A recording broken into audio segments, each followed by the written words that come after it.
Welcome everyone to Tuesday, November 7th, 2023 council meeting. Madam Clerk, can you have the roll call, please? Vice Mayor Sandu. Here. Councilmember Papineau. Here. Councilmember Farmer. Here. Councilmember Lozano. Here. Mayor Vandenberg. Here.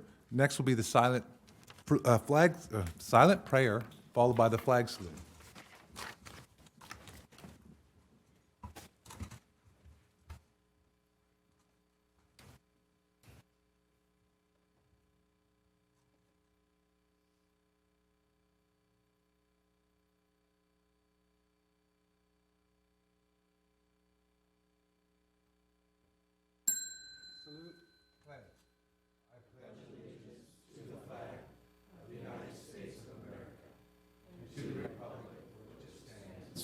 One nation, under God, indivisible, with liberty and justice for all. Madam Clerk, would you read the replay statement, please? This meeting of the Galt City Council will be cablecast on Metro Cable 14, the local government affairs channel on the Comcast Consolidated Communications and AT&T Uverse cable systems. The meeting is closed caption and webcast at metro14live.saccounty.gov. Today's meeting replays Friday, November 10th at 9 a.m. and Saturday, November 11th at 9 a.m. This meeting can also be viewed at youtube.com/MetroCable14. Thank you. Next is additions and/or deletions. Does this council have any? Seeing none, we'll move on. There is no presentations this evening, so we'll move on to public comment. Madam Clerk, would you read the public comment statement? Under Government Code Section 54954.3, members of the public may address the City Council on non-agenda items. The public comment section is for the City Council to receive comments.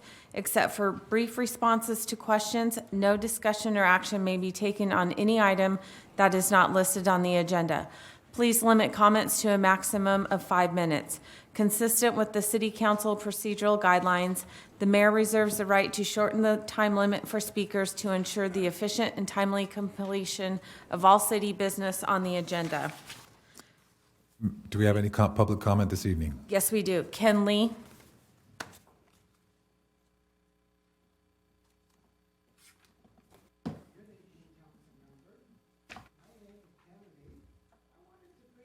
That the alleyways in the downtown area between 4th and 7th, F and A, many of them have signage, no parking anytime, but it's not consistent in all the alleys. They are not well lighted, and sometimes you don't see dark cars parked there, and turning corners, sometimes they block it. And during, it becomes an obstacle course.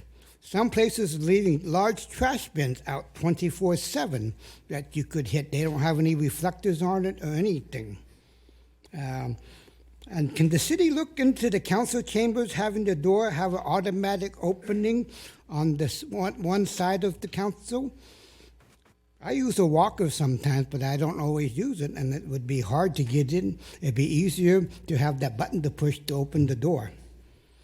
And I wanted to know if there a juvenile police officer that handles it.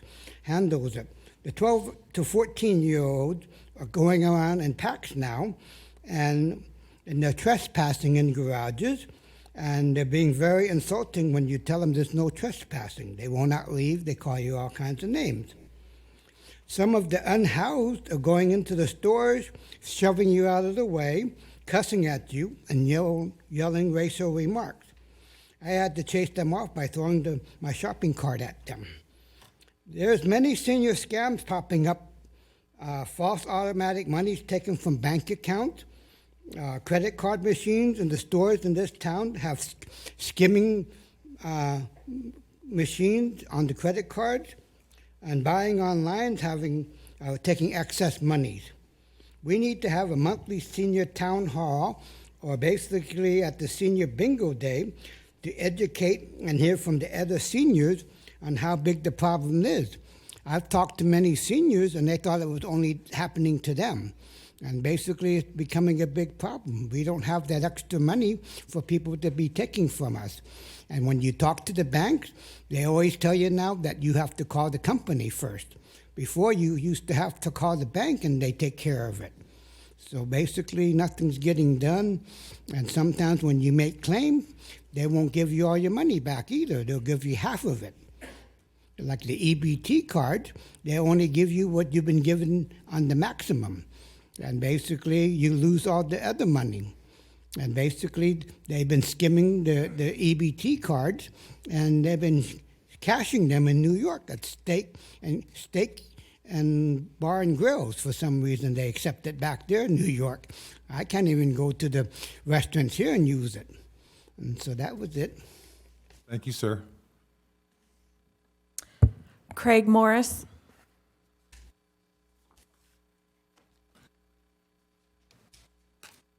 Good evening, Council. My name is Craig Morris. I'm here for South County Services. I've talked to you also. You've shot my notes all here. I'm here to announce that we're having the South County Senior Luncheon on December 8th, which is a Friday at Cibola Center. And I just wanted to check back and see if you all got my letter, which you all did. I don't know about Councilman Papineau. Received. Okay, so you're the only one that I haven't talked to about this, so I was just kind of curious if I could. Pending work and court schedules, I'll try to be there. Okay, thanks. So let's see. So the tickets were available yesterday at South County Services, and we've already given out 85. We're going to have 225 available, and it's free to all the seniors 60 years and older. So if there's anybody in the audience that would like one, come and see me, because I brought 8 here. Just need your name. And like I say, it is free. It's at the Cibola Center between 11:30 and 2. So all the volunteers need to be there at 11 o'clock. Normally, I'm the ramrod on this, but last year was a challenge because I didn't get a chance to announce any of the volunteers to the seniors. So this year I got Armando Solis, who's on our board. He's going to be the ramrod assigning positions. So this way I can sit there and announce people, and we have some raffle prizes. So I want everybody to know the volunteers that are coming. So Armando will be doing that. We're going to change up the menu a little bit. So we're going to have barrel cooked pork loin. We're going to have mashed potatoes and gravy, corn, coleslaw, and of course Parker House rolls from Spawn's. And we're going to have apple pie and whipped cream for dessert. So that's all I have. Any questions? No? Okay, thank you for your time. Thank you, sir. No. Mr. Morris, could you email Tina, or, well, I know you don't have Amy Mendez's email, but if you could shoot Tina the information on this, so maybe we can have our Amy Mendez put it on our social media about the tickets being available or something like that. As many times as I've seen Tina in the last week. And you may have already done it. I'm just saying if yes. you haven't. Well, yeah, Tina's going to come, and so is Rose. Yeah. Okay, but I mean about the tickets being available. I like the public to Oh, know. no, you know, they just were available starting on Monday, so no, she doesn't have that. Okay, So, yeah. thank you. Belinda Ellis.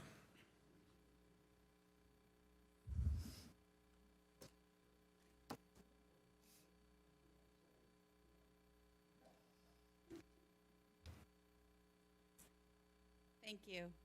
I am from the Galt Cemetery, and I just wanted to give you a brief update. Cemetery is very dear to my heart, and so it is to a lot of people in this town. So I just wanted to make sure you all stay aware of what we have going on, since I know people call you. Our gates are now open 7 days a week, from 9 a.m. to 4 p.m. The pedestrian gates remain closed. That is a bone of contention for many people in the public, but I believe they will continue to remain closed, and it is probably going to be for the indefinite future. the ground is simply not safe. Our ground is green. If you've been by, we have semi-green grass that is strictly on the backs of my crew. They are absolutely amazing.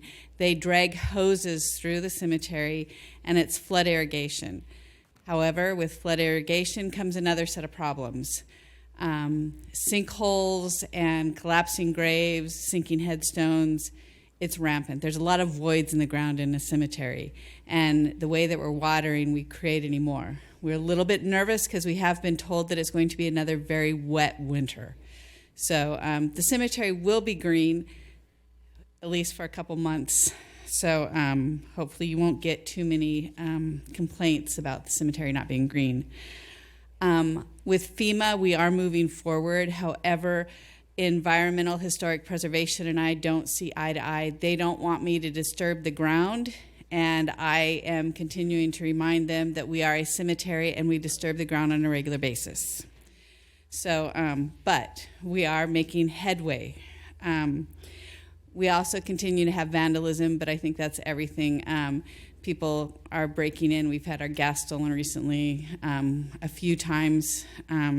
We're doing everything we can to stop that, and we are dealing with homeless issues, but everybody else is also. So I just want to also mention, I know I saw Council Member Lozano came to our Dia de los Muertos event. It was fabulous this year. I say we probably had close to 750 people who attended. So it was a really wonderful event. The next big event we have is on December 16th. It's Wreaths Across America. I would encourage all of you to come. There will be flyers and stuff. I'm sure you'll be seeing those in the community. And it truly looks beautiful when the wreaths are placed on all the graves, on the veterans' graves. And one thing we can say about GALT is they are very supportive of our service members, past and present. So that was all I wanted to share with you today. So thank you for your time. Thank you for letting us know. Belinda, I just want to say thanks for the updates. And if you could maybe email those updates to us like you had, I think you were doing that in the past, just so I wasn't able to take down your notes, so that people come to me and ask, I can have the right information. I'd be happy to. Thank you. Appreciate it. Travis Castle.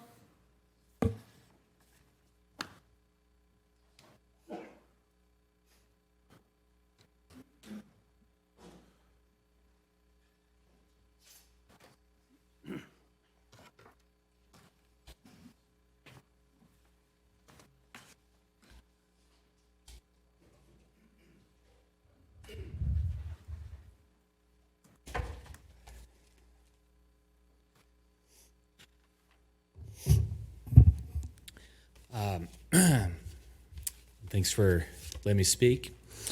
My name is Travis Castle, and I created the Path to Humanity. It is a self-funded program that empowers the cities in two different ways: public safety, and we can deal with poverty, which are two major issues. Program in year one should generate around $1 million a year. Phase one, year one.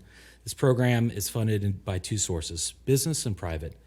Businesses can sponsor both or either components of the program, such as poverty, so we can address homelessness, obviously. We can provide access to external housing options, such as the Lodi Access Center. We can reinforce Stockton's program and other programs such as that. We can provide mental health as well as rehab services. Public safety's very dear to my heart as a retired firefighter, paramedic.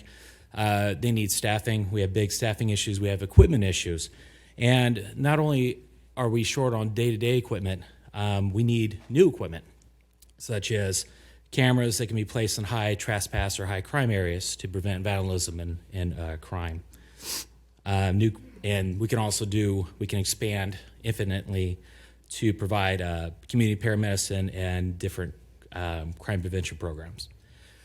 So how the program works is for $40 a month, they get a sticker with whichever program they support that they can display, and there's many other options that, such as Yelp and many others that do that. They can be listed on the city website if you choose so. And the cool thing is they can take place, and they can get access to a discount card that can be distributed to the public. And they can also donate gift cards to public safety or the poverty portion that can be donated to in exchange for volunteers that have been working really hard and making things better with such as your volunteer police and people that are cleaning up the city and dealing with vandalism and all that. So that would be the points to humanity, so they can exchange good deeds for the gift cards. So some of the questions you may have is, how do you manage it? You don't.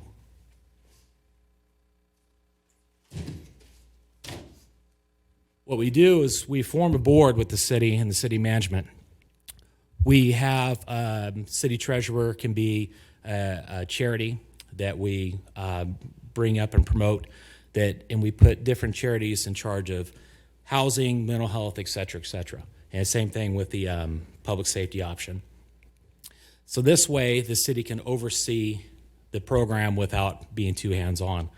Think of it like a general contractor hiring private contractors, subcontractors, such as plumbers, electricians. Not only do you do it because it's more efficient, but you do it because they have that specialty.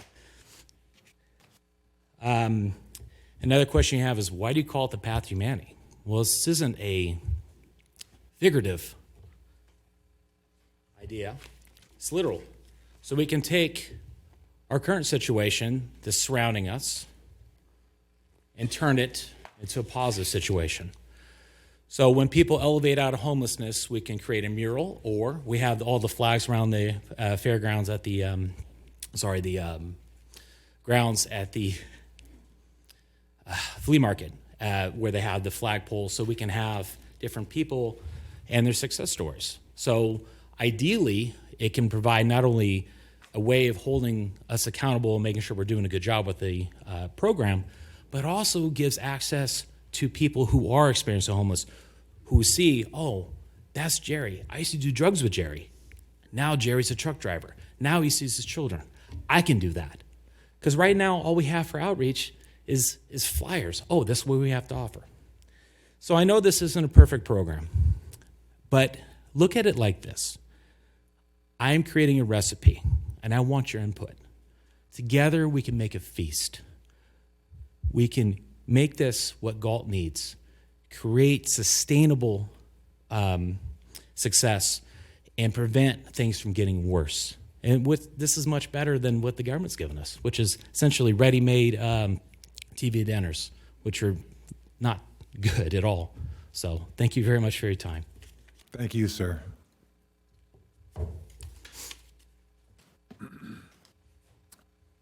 Is that all the public comment? Thank you. Next is report by city council members, regional boards, commissions, and committees. Vice Mayor Sandu. I'm sorry, I'm incorrect. We have one more. Phyllis Johnson.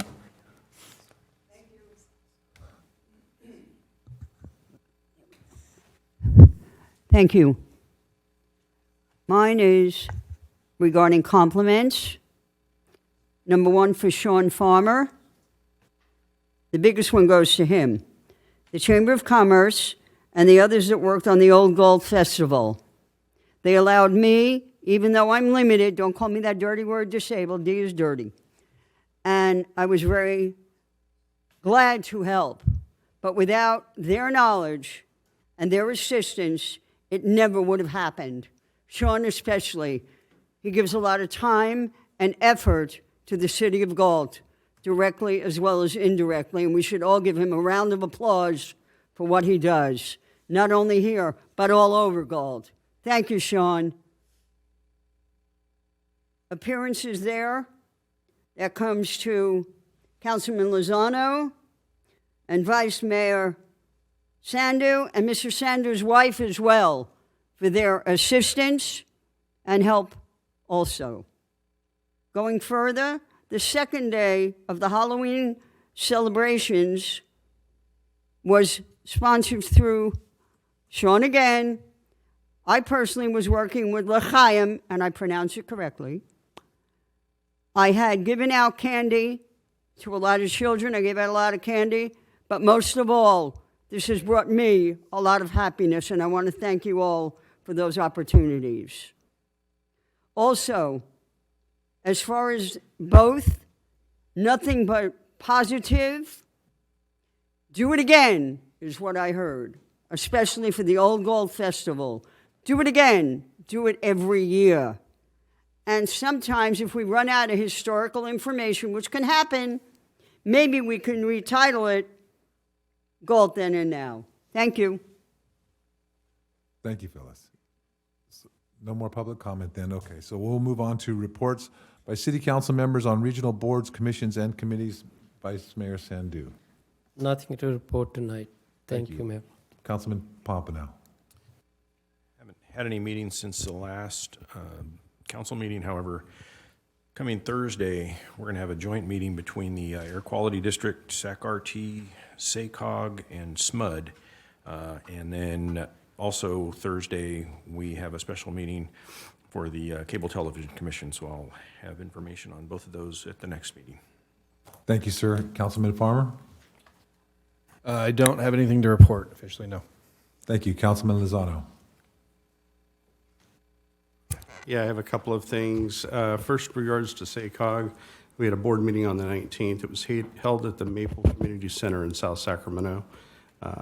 This is a community center that supports their community in terms of resources for kids and adults alike, after-school programming, literacy for kids, senior community clinics.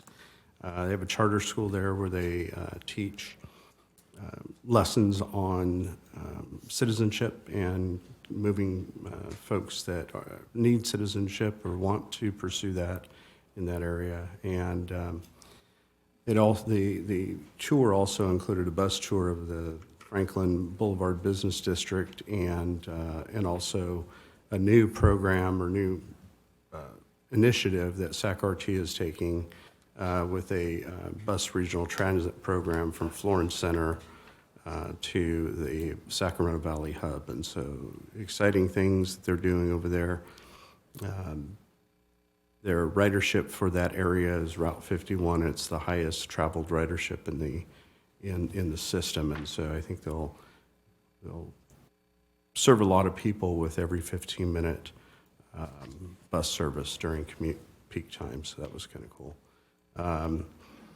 We also held a SACOG unmet transportation needs meeting here on the 24th. We had a few people relay concerns about South County Transit drop-off locations at different businesses in our community, and those are going to be addressed. The next SACOG meeting is Thursday, as Councilmember Papineau mentioned, and it should be interesting to get all those boards together to really work on collaboration, making our communities better. And then lastly, applications for Youth Leadership Academy, I've mentioned it a few times, are due by the 10th. And this is a leadership academy through SACOG in which youth grades 9 through 12 can participate in a 6-county regional leadership program that lasts for 6 months, just after the first year to the end of the year. And we'll hope to get somebody from Galt on that committee. And that is all I have. Thanks. Thank you, sir. I attended the Consumnes Groundwater Authority meeting. The Consumnes Subbasin Groundwater, no, I said that incorrectly. Consumnes Subbasin Groundwater Sustainability Plan was accepted by the state, which is a very nice hurdle for the group. As much as we've been struggling along, it's very good to see that, even though the state, of course, added some stipulations, but I'm confident that they can be addressed. I also attended the Youth Commission meeting last night, and they basically set the table for the upcoming year. So look out for opportunity for the things that they will come and serve in our community. With that, we'll move on to the information consent calendar. It is recommended that items 1 through 9 be acted on simultaneously unless separate discussion and/or action is requested by the council member. Any council member would like to pull any items? We do have public comment on 2 items. Okay. Thank you. Can we have those public comment? Item number F6, Phyllis Johnson. It's consent, so it's, It's now or never.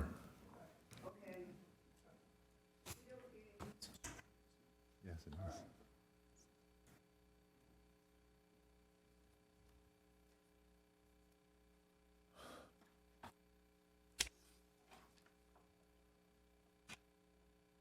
Hello.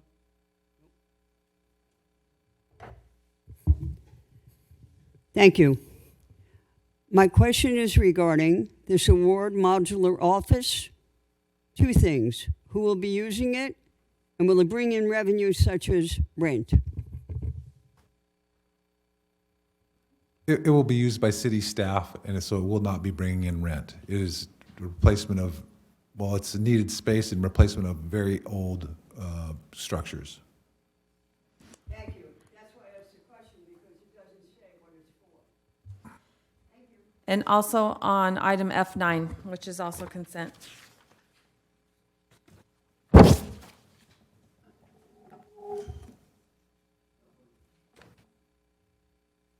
Okay, number 9, the gun range.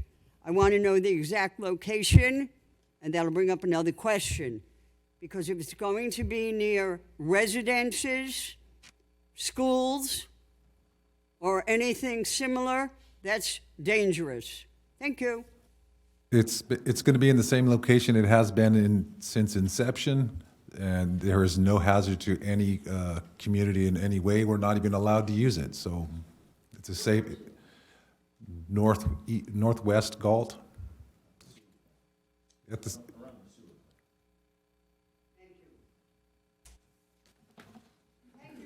You're very welcome. Is that all, Madam Clerk? Yes. Okay. City Council, does anyone want to pull any item for discussion? Seeing none, I will be looking for a motion to receive file warrants for period ending October 25th, 2023. Minutes of the regular meeting for October 17th, 2023. Approval of consultant contract amendment number 1 for Old Town Water Main Replacement Project Design and REY Engineers. CHIP 53AN, CEQA exemption section 15302 and 2108021.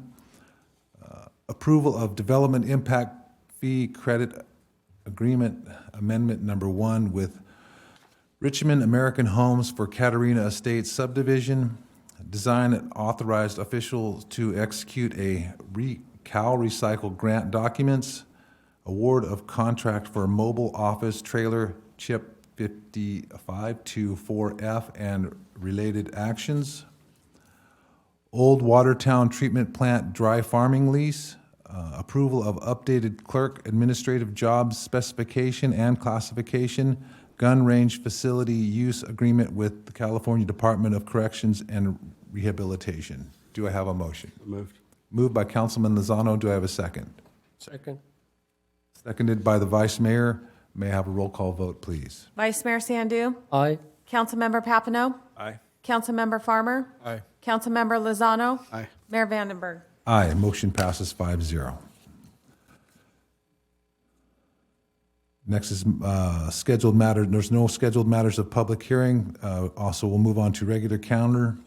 Next is the Treasury's Office, Treasury's Report for a period ending September of 2023 by Mr. Farrell. Thank you. Mr. Mayor, City Council members, members of the public. I'm sure you expect your city treasurer to spout off a bunch of numbers, and I'm not here to disappoint, so that means I will. First, I want to talk about just housing data, just in the month of October. So in Galt, there were 18 homes sold in October. The median price, which means the one in the middle, that sales price was $593,000. Okay.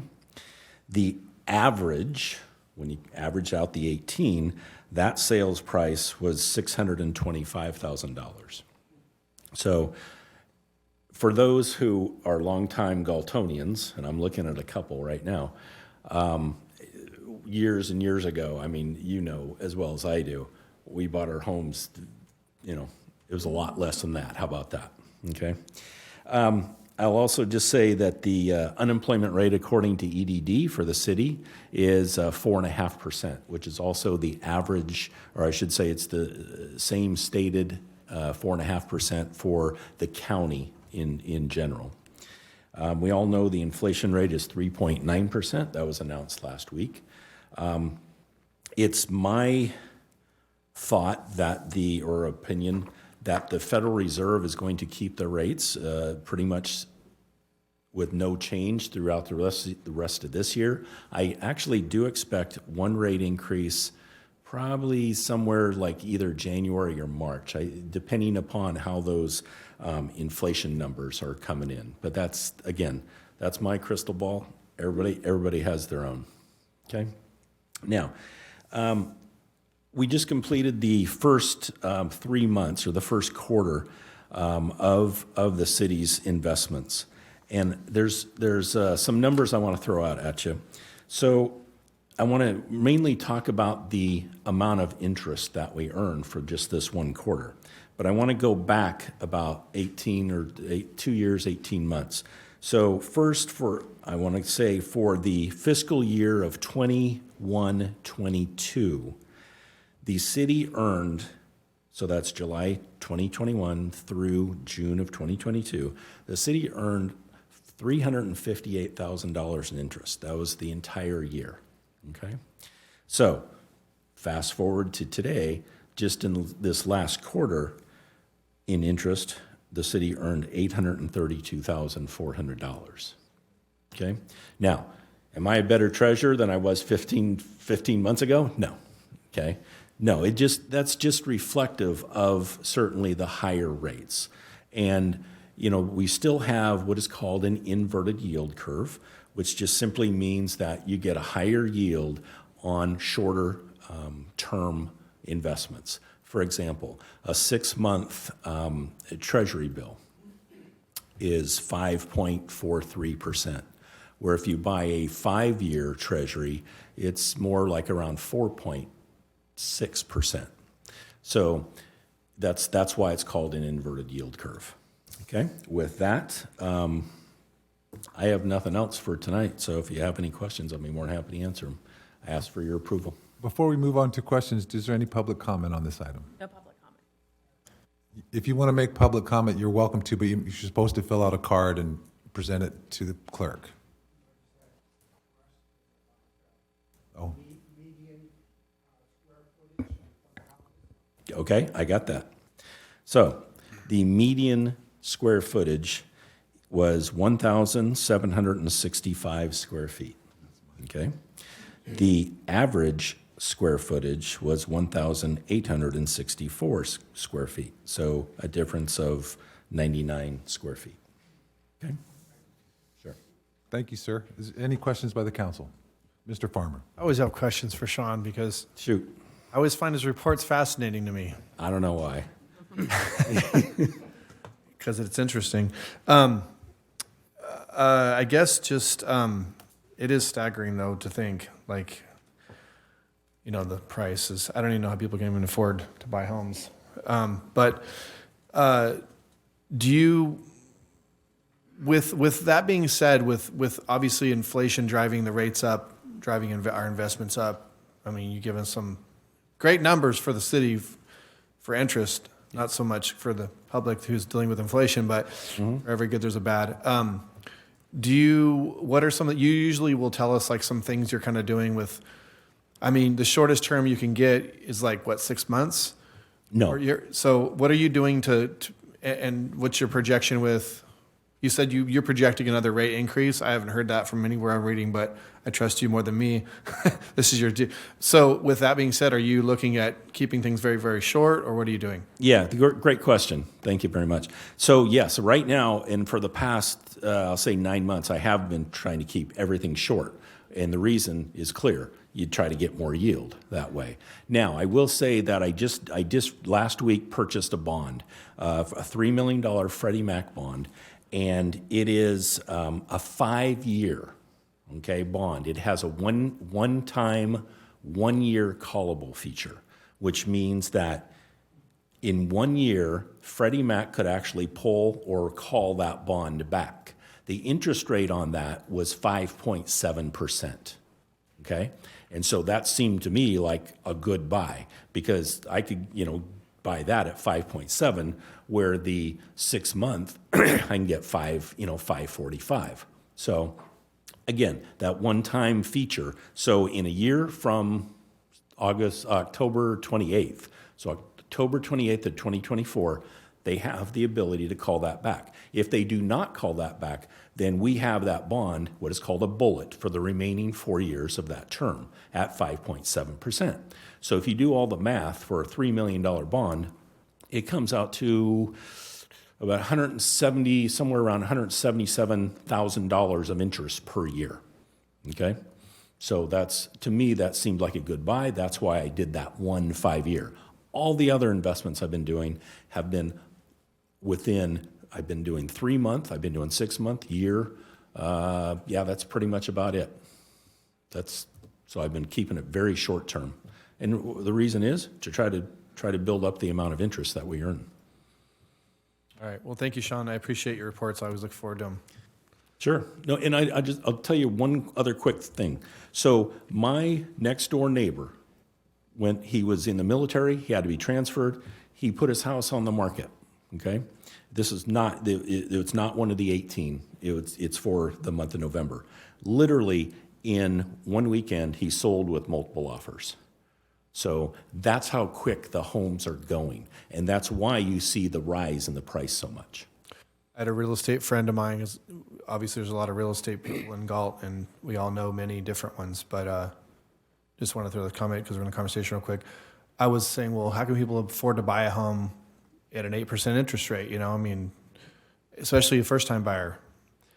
And they were saying that, it's all about supply. That's why the prices are so high. It doesn't matter what the rate is, because people are not willing to sell their houses because they don't want to give up their great rates that they've had over COVID. They don't want to give up the 2%, so they're not listing their house. On the same note, we're not building houses as fast in Galt historically as to keep up the demand, but so it's keeping those prices high. But I just still blows my mind that that's people can still do it. Supply and demand. So I asked for council approval. Thank you, sir. I also found it quite interesting that maybe the staff could help me out. When we had the groundbreaking, the first gentleman that spoke, he's involved in economic development, and I forget his name, but he was quite confident that this segment of California, the Sacramento Basin, is in for, in his words, the best 10 years they've ever seen as far as economic growth and moving forward, which in this economy, I found a surprising thing to hear. I hope so.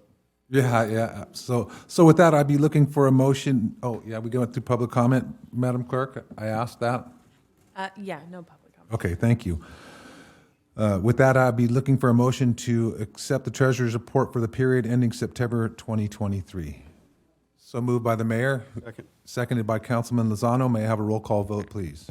Vice Mayor Sandu? Aye. Councilmember Papineau? Aye. Councilmember Farmer? Aye. Councilmember Lozano? Aye. Mayor Vandenberg? Aye, motion passes 5-0. Thank you. Next is H2 Public Works Department, subject approval of resolution authorizing the issuance of a special tax bond on behalf of the City of Galt Community Facilities District Number 2020-2, Liberty Ranch Improvement Area Number 1. Mr. Sellings. Thank you, Mayor. And Mike Selling, Public Works Director. Want to introduce a couple of folks that are with me here tonight, and I'll give a quick lay of the land and then turn it over to Mr. Eric Scriven. So Mr. Eric Scriven is with NHA Advisors. They are the city's financial advisor. And then I also have Jennifer Bradley here with me, who is with Best and Krieger as bond counsel for the city on this. And so as far as, a little bit of background, back in 2016, the city entered a development agreement with the Liberty Ranch developers. And that development agreement essentially set certain key parameters as to how the project would develop, including allowing for bonding for the public infrastructure, things like roads, sewer, water, streetlights, all those kinds of basic features. Fast forward up to October 2020, the city again approved an action for forming the Community Facilities District 2020-2, which is just for Liberty Ranch. You are likely very aware that we have a separate CFD 2020-1, and that's for other smaller developments around the city. But this one is only for Liberty Ranch. And as part of that action, we move forward into tonight's requested action for the council to consider issuance of special tax bonds to fund that infrastructure construction. So with that, hopefully I haven't taken too much of Eric's thunder. I'll turn it over to Eric to take you through the presentation. Good evening. Can you hear me? Good evening, Mayor, Vice Mayor, and members, council, and staff.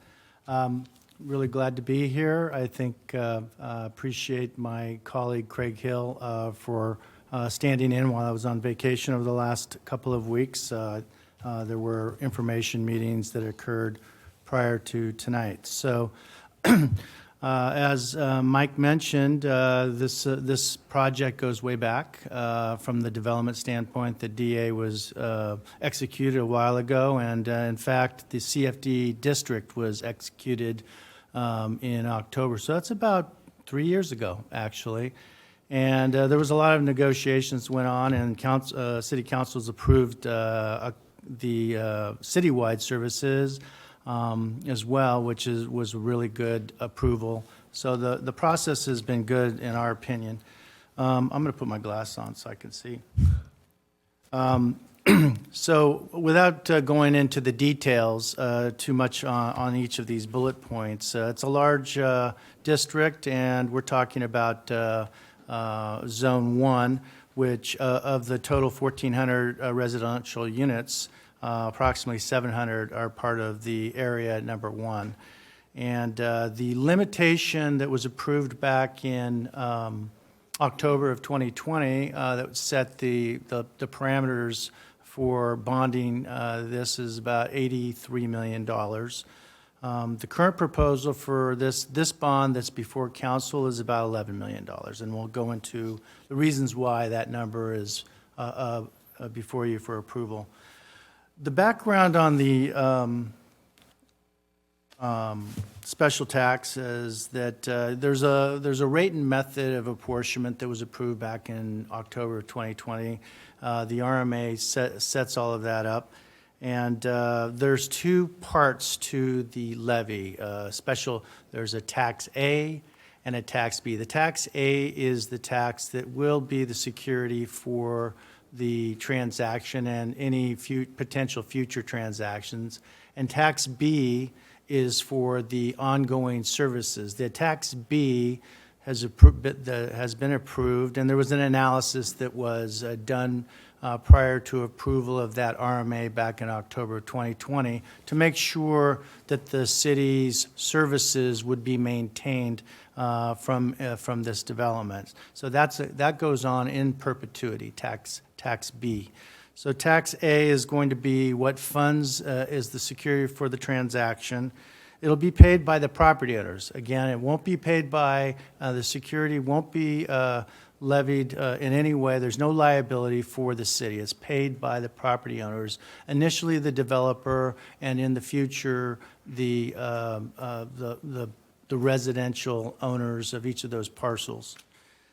The levy is on the county tax roll, and it will be levied every year. The council will have the obligation to approve that levy every year. There'll be a calculation that's brought before council, and it'll be approved by council, and it'll include all of the requirements per the RMA and the bond indenture to make sure that that levy is sufficient to not only pay the debt service, but any administrative costs that are associated with the district, and plus a little bit of coverage.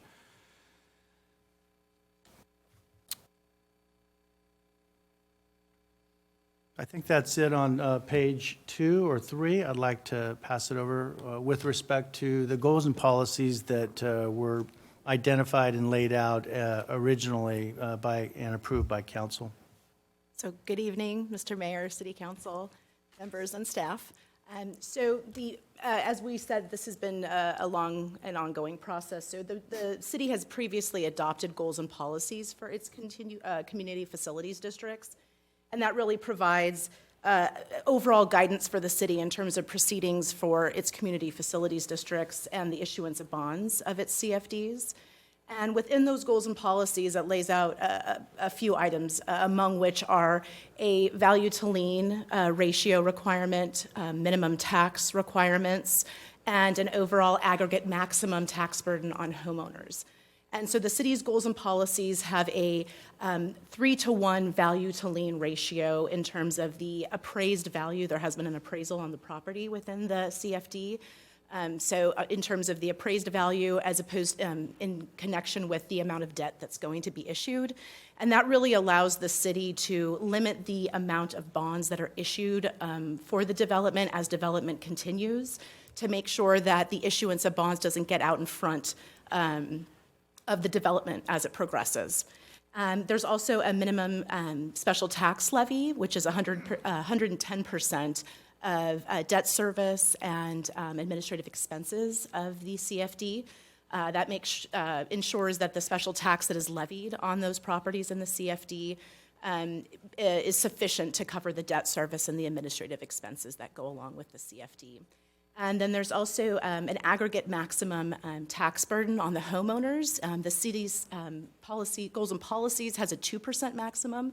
But when the development agreement was entered into and negotiated with the developer a few years back, that was actually lowered to a 1.9% aggregate tax burden on homeowners.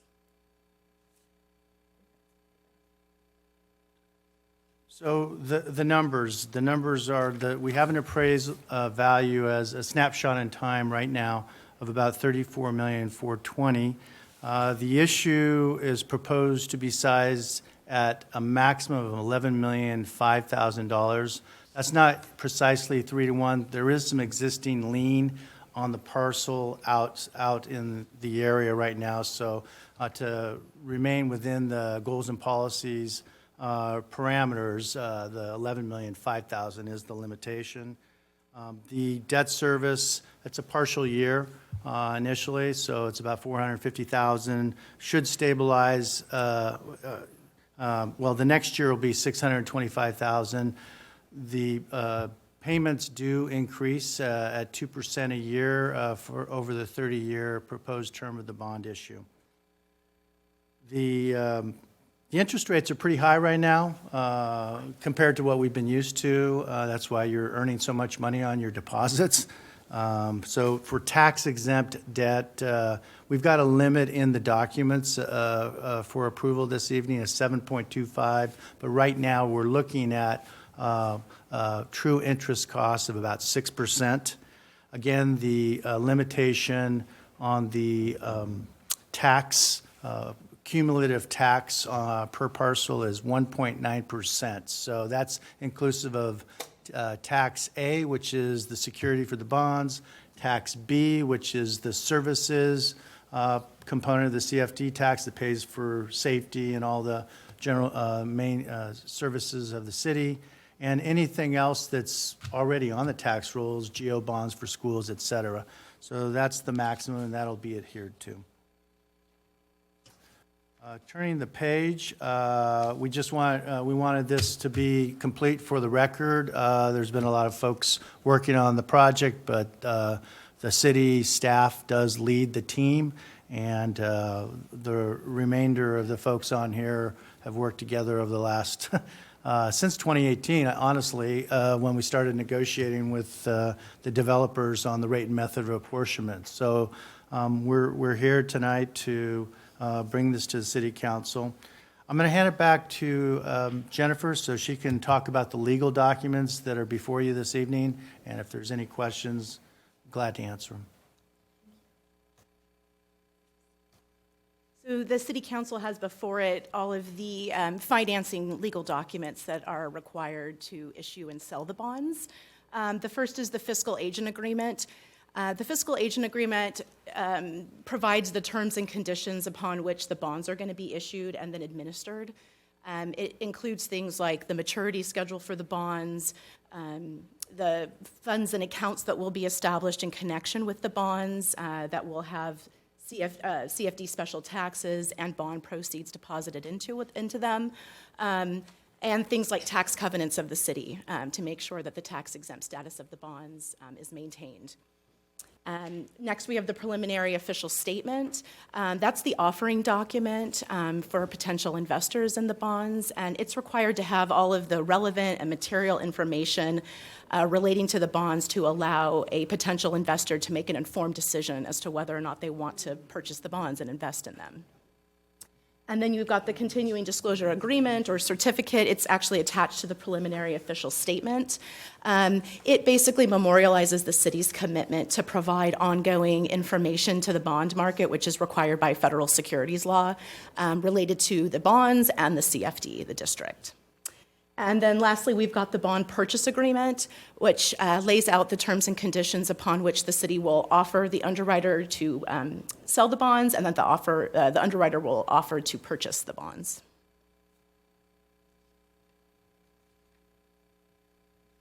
So the timeline is if the council decides to approve the item and the documents before you, we will scrub the POS just a little bit more to make sure there's no material errors.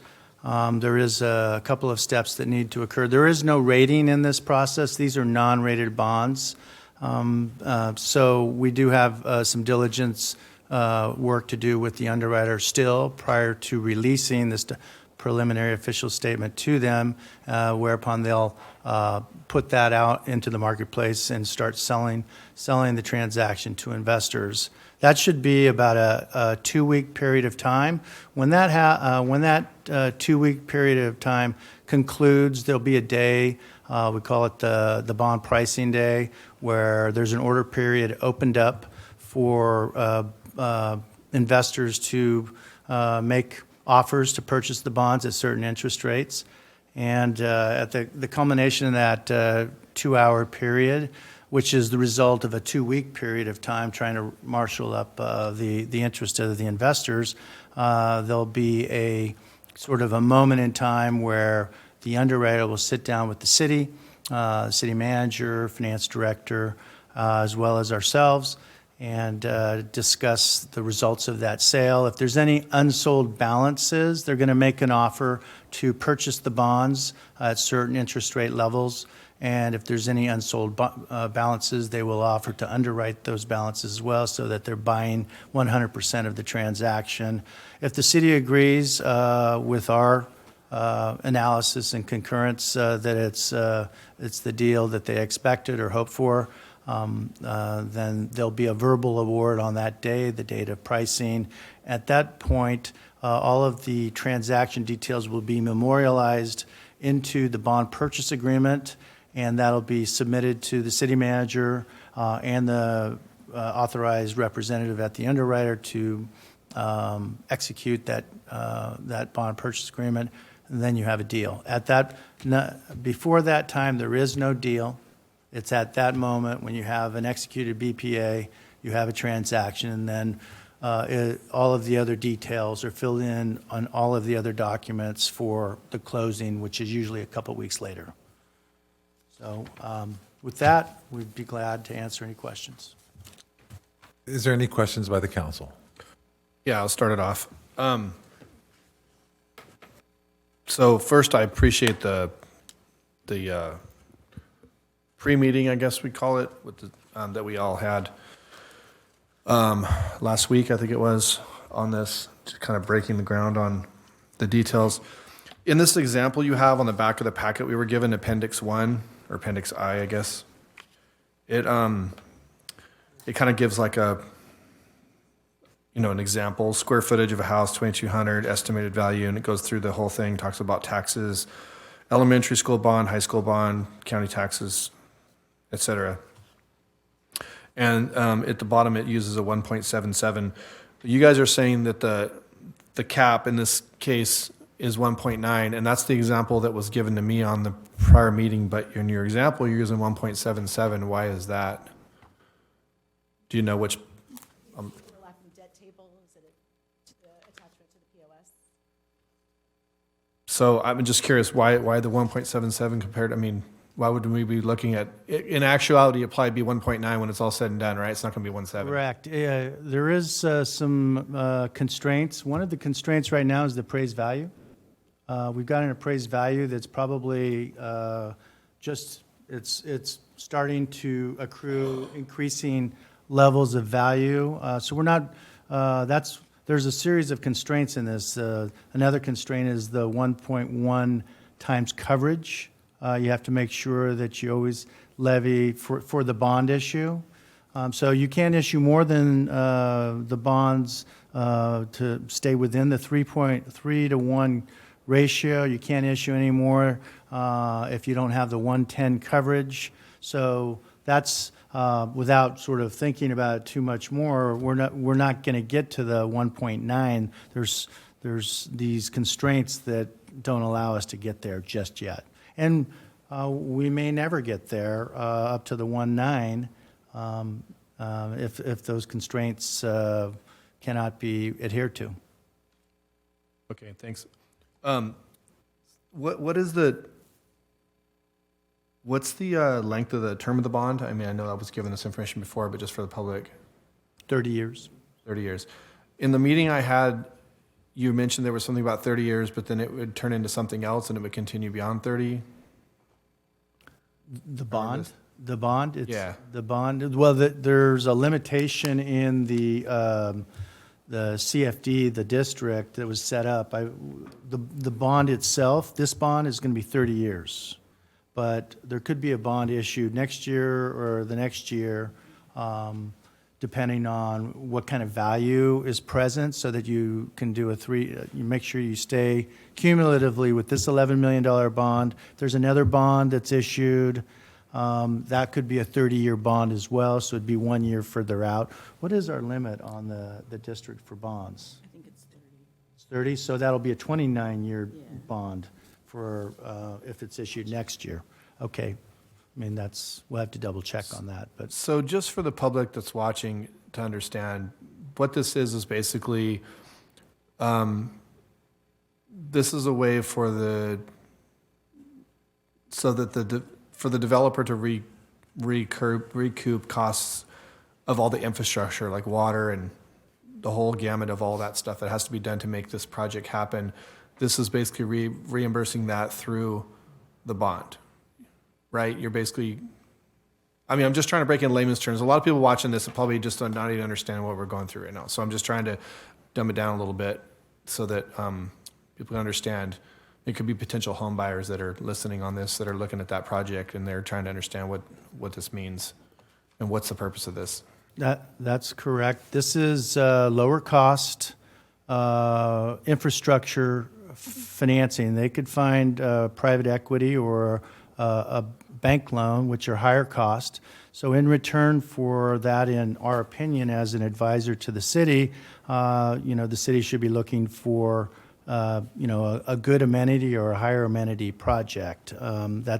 This helps the developers pro forma to pencil, if you will, or to enhance that pro forma so that they're doing better. But in return, the city should be getting something too, irrespective of that special tax B, which just holds it even. That makes sure that the service levels are maintained when this residential development is put in place. We all know that residential development does not necessarily pay for itself. Commercial and industrial jobs producing is usually where you find a positive on the services fiscal impact. So since you mentioned it, the special tax B, that's the part that would be collected that essentially would, like you say, this.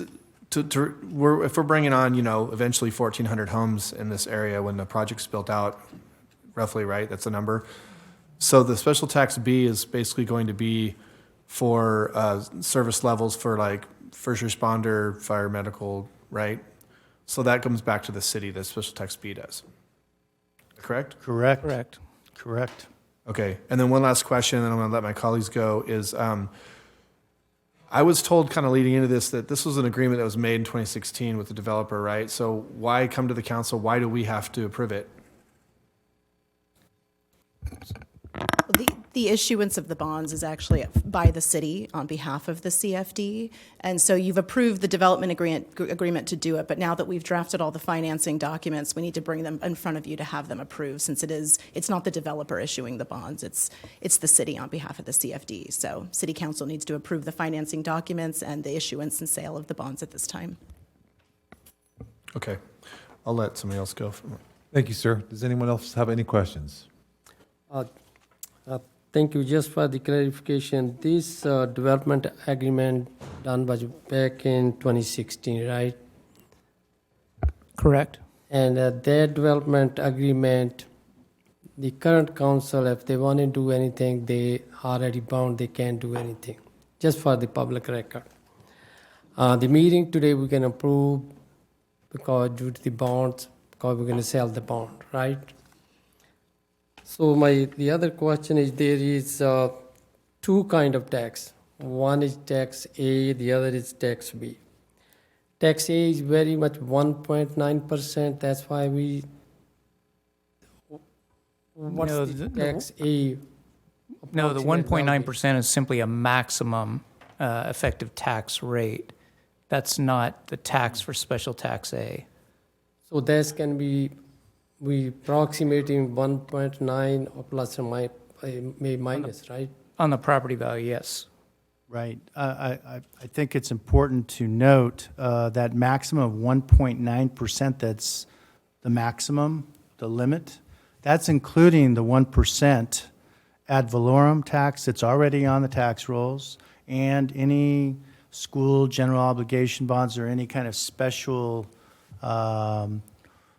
taxes that were put on the tax roll. So that between that 1 and something percent and 1.9, that's what you got to work with. And to the extent we've got a fixed number for the B tax, which is the services, that's the got to have tax for the city.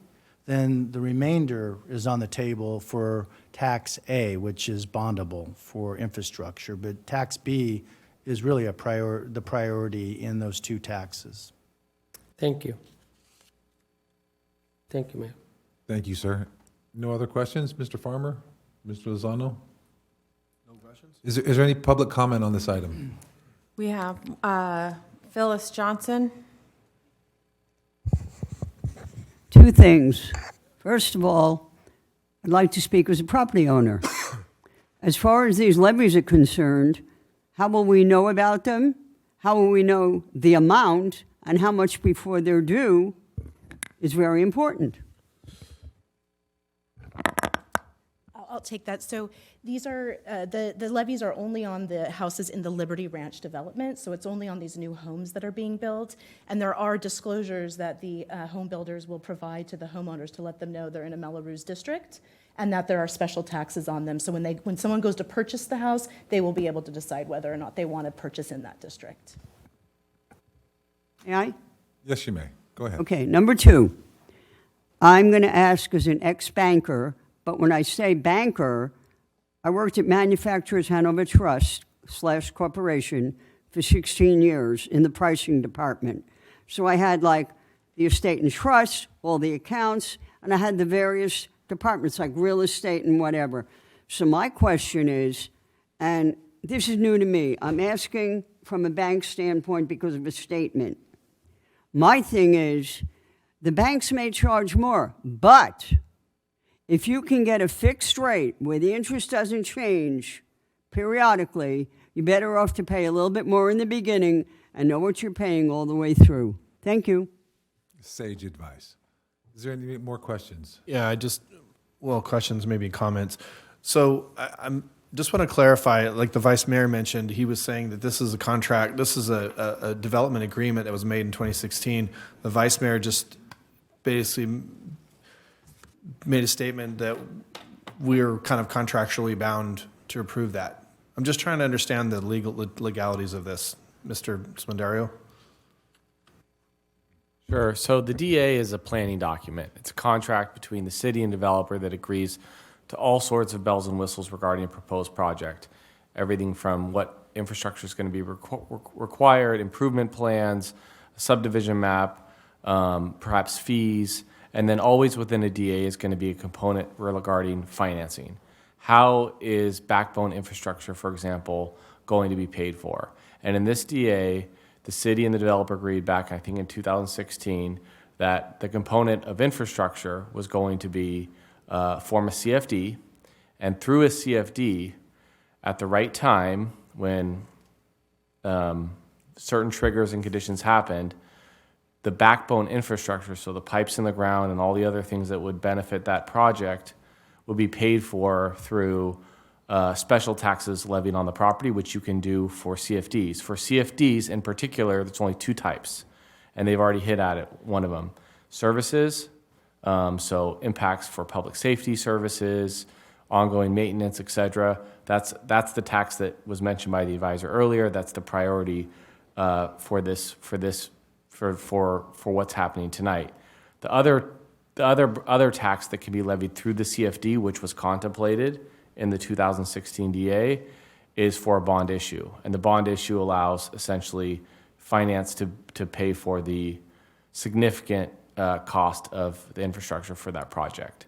So I don't want to speak out of turn because this isn't my area of specialty, but I will anyways. It's become very common in California's market, especially with the limits of, it's not as easy to raise revenue for local agencies, and this is the way that the legislature is allowed to issue, through a CFD, issue bonds for the backbone infrastructure. So I guess what I'm getting at is this financing structure was agreed to between the DA, between the developer and the city in 2016. We're just implementing it. Hopefully that helps answer your question. It does. So basically, we're implementing this on behalf of the previous council. We're Correct. Correct. By approval tonight, we'd be continuing that commitment. I go even a step further and say, if you don't issue a bond or we scrap this whole effort, we either have to change the DA or we're in breach of contract. I mean, it's to put a point on it. Well, that's what I'm trying to clarify for the public. Okay.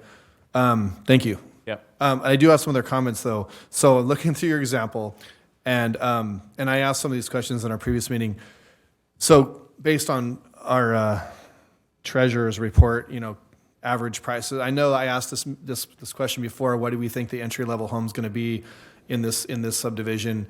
You were saying, well, we don't really know yet because obviously they're not for sale and things could change. The example you gave us here is on a particular home of 596,000, which is a 2,200 square foot. So I thank you for that example. If the average was 625 that sold in Galt, that's probably a good number to use. So I'm looking through this and I did my own math and then I noticed you already had an example here.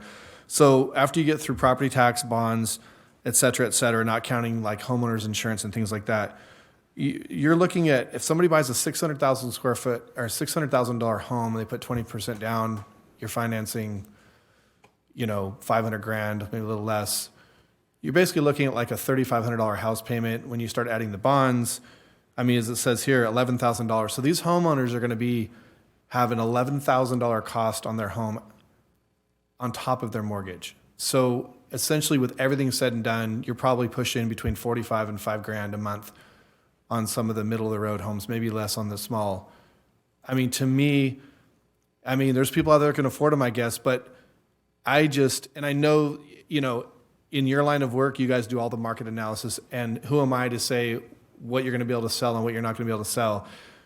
But I find it staggering that people are going to, in Galt, are going to go into a housing development that you're probably looking at a minimum of that kind of money. That is a lot. So I'm only concerned, and again, I'm not the expert. You guys know what you can sell and what you can't, but I'm only concerned about what happens if the economy takes a downturn or whatever. Are we going to see a foreclosure crisis going on because these people are strapped into these I remember when the Melrose, and this is kind of what this is, was like a huge no-no. Nobody wanted to buy houses in developments with Melrose. That was like everybody shied away from that, right? That was a thing. Now I know it's a commonplace thing, and that's what we've been told.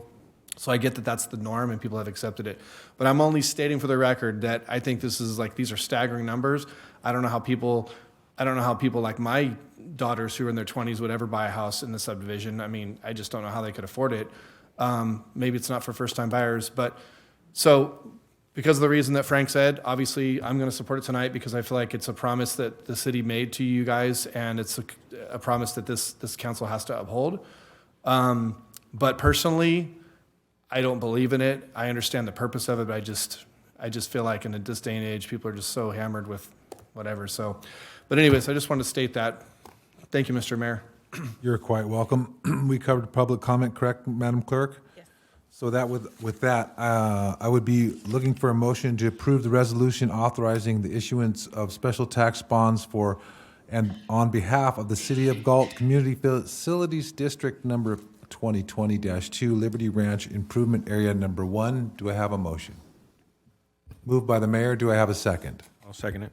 Seconded by Councilman Pompano. May I have a roll call vote, please? Vice Mayor Sandu. Aye. Councilmember Papineau. Aye. Councilmember Farmer. Aye. Councilmember Lozano. Aye. Mayor Vandenberg. Aye. Motion passes 5-0. Thank you very much, everyone. With that, we'll move on to communications. None this evening. City Clerk's report. None. Comments by staff. Director Selling would like to lead off tonight. Sure, thank you very much. I just wanted to give you some updates on some projects, and maybe on behalf of Parks and Rec. The tennis court, pickleball courts are now open. So just wanted to, I know there's been a lot of interest in that, and I think, I don't know this for a fact, but if anybody does and can clarify, I think there's a ribbon cutting Yes.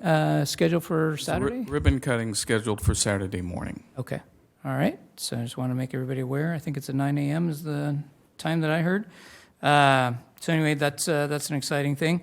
The Walnut Interchange, we had a workshop the other night, and I think at least a couple of you were there. We had an excellent attendance there. I'm told there were over 50 folks that attended that workshop, and so we got lots of good feedback from them. So that was just a quick update on that. The Corp Yard project, and appreciate your approval on the modular office trailer bid earlier tonight. The pole barn is gone. That happened just this past weekend, and there's a little bit of cleanup work to do on that. But so that being essentially what I'm calling phase one is done, and now we'll get going on the contract for the modular office.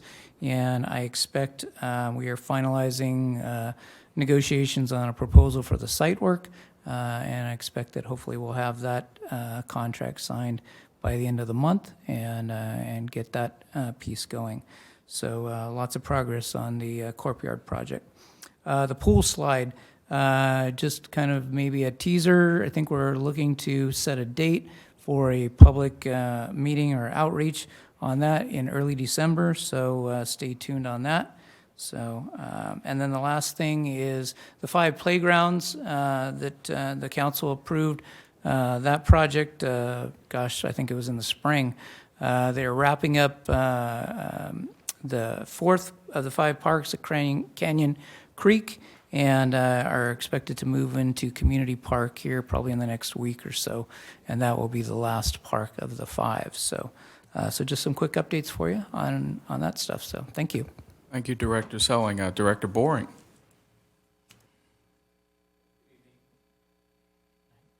Good evening. I just wanted to share, staff's been working. We were recently accepted to participate in the Low-Income Household Water Assistance Program.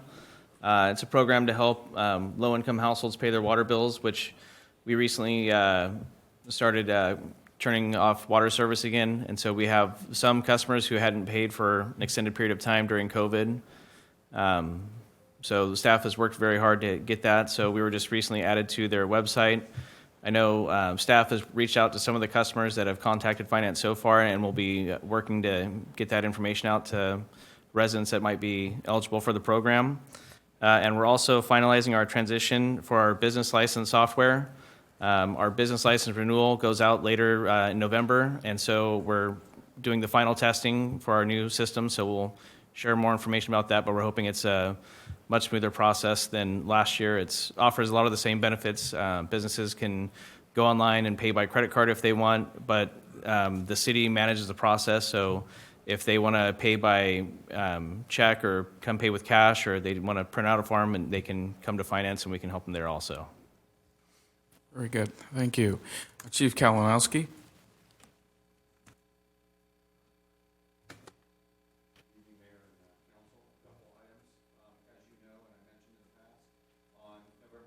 We will have the Back the Blue fundraiser for Armando Graywall. That's our last stretch of about $20,000 that we're trying to raise to get that project across the finish line. And so tickets are still available. They're $75 a piece. There's a lot of good raffle items. Staff has worked incredibly hard in partnership with the POA and the End of Watch Fund to help support that project, and we expect a great turnout. And so we look forward to seeing everybody on November 18th. A preview, our holiday open house. We did the Grinch theme last year. This year it's been voted to do the Home Alone approach. So Home Alone will be our theme on December 20th. That's gonna actually go earlier in the day. We found that with the smaller children and going until 8 or 8:30 at night, it was problematic. So we're gonna run that open house from 4:30 to 6:30. Again, that's on December 20th.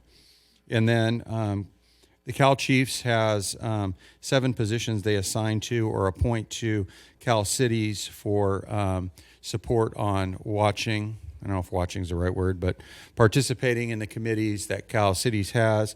And I've been reappointed to the Revenue and Taxation Committee. I know Councilmember Lozano sits on the sort of the elected side, but I'll be doing that on behalf of Cal Chiefs for this next year. And that's the end of my report. Thank you. Mr. Mayor, that concludes staff comments for tonight. Thank you. Comments by city council members, future agenda items, Mr. Vice Mayor Sandu. Thank you, Mr. Mayor. Thanks for the staff for their hard working, and thanks for especially public comments. The citizen came down to spend their time, give us a public comment. Thank you for every. I attended a couple events. I attended the breakground ceremony of Bay City Electric Works. They will be a great asset to our community and local economy, bringing some jobs to here in Galt. I also attended last Saturday Market of the Year, once again looking for feedback from the Parks and Rec. And I know there's a community really joy with these Saturday market. Congratulations to the Parks and Rec Department for being honorary business of the month. And they support all our local business, hold many great events. That's all, Mr. Mayor. Thank you. Councilman Pompano. I won't be able to make the ribbon cutting, but I did go by and look at the courts yesterday, and they look great. So, and they're done ahead of schedule, I guess, too. So that's awesome.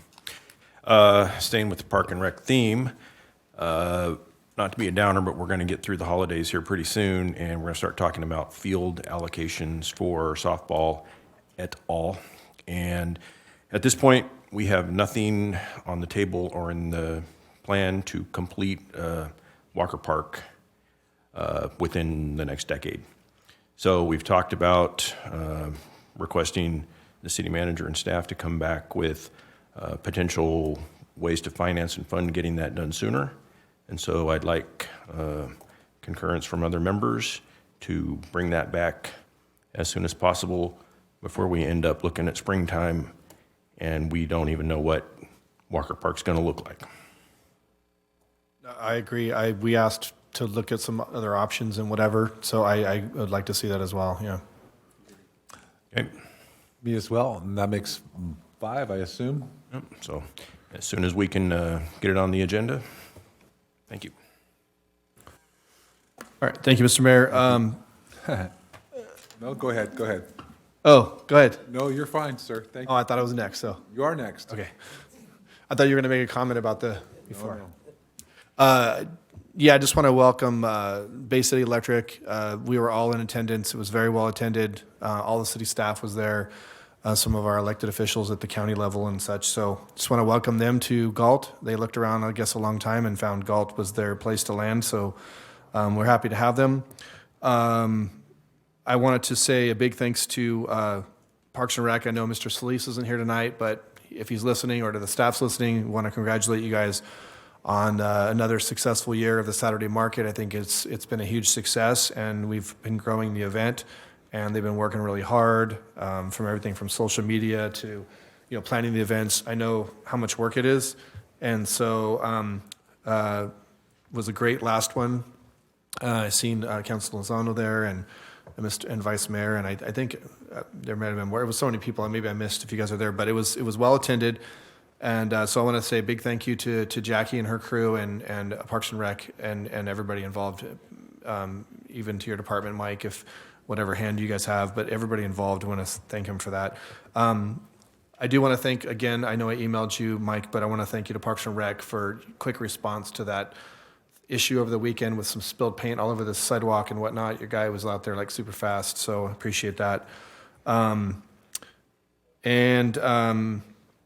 Just for a couple clarifications, because Ms. Johnson, I appreciate your involvement. Thank you for always being here and asking questions.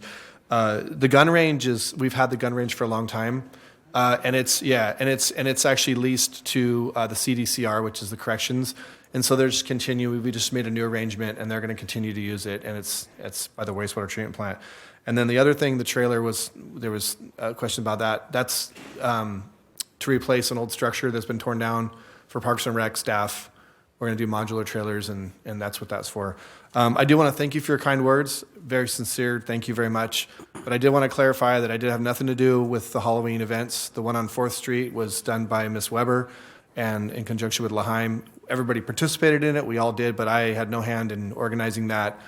And the city did a trick-or-treat event, and I believe a church did a trick-or-treat event. There was several. So all those were well attended from what I hear.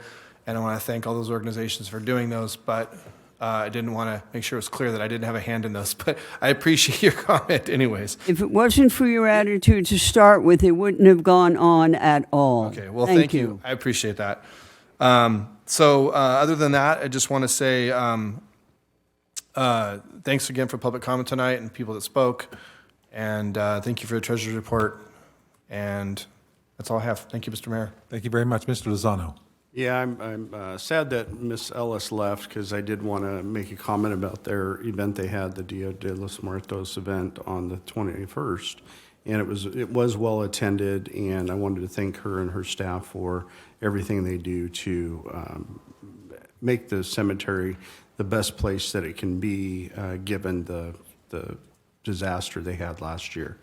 I attended a community meeting with I think all of our council members and Supervisor Hume in regards to the community resources regarding mental health, and CPS workers were here, as well as adult protective services workers. They provided a ton of information for our seniors, not only but also some information on things related to homelessness, and so that was a very good event, and we had a pretty good turnout for that. I want to thank Gail Weber and Laheim for their organizing of the event. Again, it was well attended. I think we gave out over 1,000 pieces of candy to kids, so there were a lot. I had the fortunate ability to attend the funeral services for CAPS member Jerry Brumfield. Thank you to Captain Small and Lieutenant Azevedo, the Honor Guard, and it was very well attended by the CAPS volunteers. And I know the chief was out of town, but we really appreciate the support for Jerry and his family. Not only did I know Jerry as a CAPS employee, but he was a friend, and so I really appreciate everybody that came out for that. I won't go over all the other stuff, but I do want to thank Parks and Rec and all the city staff that are involved in the market. It was very well done this year, and look forward to it expanding next year. Two last things that I don't think have been covered is I attended the Galt FFA Alumni Fundraiser Dinner, It was well attended by everybody in our community, business community and the citizens. There was a lot of money raised for the program, and so they did this FFA jacket fundraiser at the end where people could just donate money to provide for jackets for students that were involved in the program that couldn't afford it.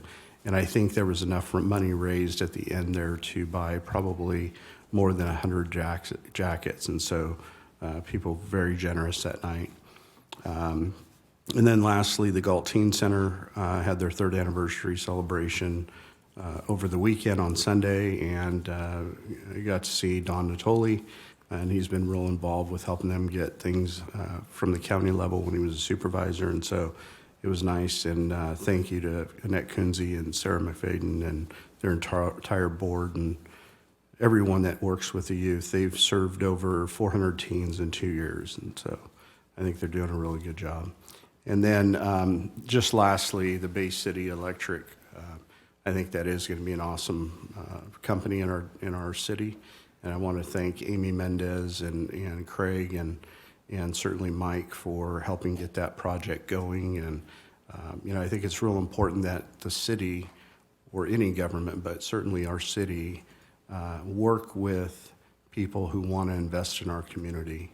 It does nothing but help our community, help our citizens, and certainly we will, I'm sure, gain citizens through the jobs that are going to be created through that. And so whatever we can do in our internal processes to ensure that we are being as customer service friendly, and I know we are already, but as new commercial developments come, I think that's going to be important to keep that housing and job balance a little more balanced than it has been in the past. So thank you all, and thank you, Phyllis, and Ken Lee for coming almost every meeting and providing your input. It's greatly appreciated.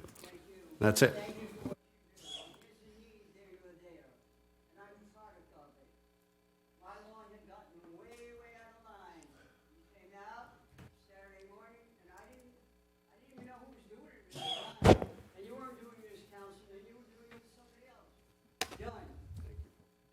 Thank you, Phyllis. With that, I also attended the Bay City Electric groundbreaking. I was a little surprised, but very happy to see even a representative from Congresswoman Matsui's office. I think it helps highlight how important it is to the city, and a big thank you to the staff. I'm sure the vast majority of citizens don't know what was going on and all the effort it took for that to culminate to a groundbreaking. So it's I think very good for the city long-term and where the city's headed. So thank you very much for all the work you put into making it happen. Thank you for all the public comment. We do appreciate it, even when you're harsh on people, but we like the compliments better. The trick-or-treating and the Saturday market is, a great example of why people love this city. And the pickleball last, that's, my calendar says 9 a.m. That's correct? For Saturday? Mr. City Manager, go ahead. I just wanted to clarify, the pickleball courts are not open right now. They will open, ribbon cutting is at 9 a.m. on Saturday. Thank you for the clarification. I appreciate it. And with that, I would like to close the meeting at 7:28 p.m.